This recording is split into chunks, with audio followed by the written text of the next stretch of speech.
আওয়ামী লীগের বিচার ও রাজনৈতিক কার্যক্রম নিষিদ্ধ সংস্কার এবং গণপরিষদ নির্বাচনের দাবিতে গাজীপুরের শ্রীপুর উপজেলায় কেন্দ্রীয় নেতাদের অংশগ্রহণে এক বিক্ষোভ মিছিল করেছে জাতীয় নাগরিক পার্টি এনসিপি। 24 এপ্রিল বৃহস্পতিবার বিকেলে মিছিলটি মাওনা চৌরাস্তার ফ্লাইওভারের উভয় পাশ প্রদক্ষিণ করে মুগ্ধ চত্বরের সামনে গিয়ে শেষ হয়। দলের কেন্দ্রীয় যুগ্ম মুখ্য সংগঠক মেজর অবসর আবদুল্লাহ আল মাহমুদের সভাপতিত্বে ও এনসিপি নেতা আবুর রায়হান মিসবার সঞ্চালনায় বিক্ষোভ মিছিল শেষে একটি সমাবেশ হয়। মেজর অবসর মাহমুদ বলেন, গণ অভ্যুত্থানের 8 মাস হলেও এখনো পর্যন্ত জুলাই অভ্যুত্থানে শহীদ ও আহতদের নামে সরকারি গেজেট প্রকাশ করা হয়নি, যা খুবই দুঃখজনক। প্রশাসনের আড়ালে এখনো আওয়ামী লীগের পুনর্বাসন করার পায়তারা করা হচ্ছে।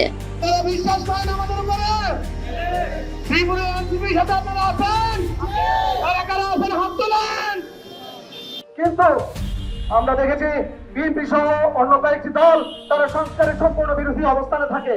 মুষ্টিমেয় কিছু আবেগনা সংস্কার যেগুলো তাদের পক্ষে থাকে, তাদের ইনকামের সোর্স হিসেবে কাজ করতে পারে, সেই সংস্কার ব্যতীত বাকি যখন সংস্কার আছে তখন সংস্কারে তাদের বিরুদ্ধে তাদের স্পষ্ট অবস্থান।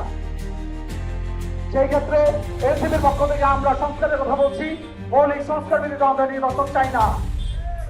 কারণ যে নির্বাচনের মাধ্যমে আরেকটা ফেসিবাদ উঠে আসবে অথবা ফেসিবাদের শক্তি বাংলাদেশে সোচ্চার হতে পারবে, সেই নির্বাচন ব্যবস্থার মাধ্যমে আমরা কোনো নতুন কোনো দলকে বাংলাদেশের ফেসিবাদ হয়ে উঠতে দিতে পারি না।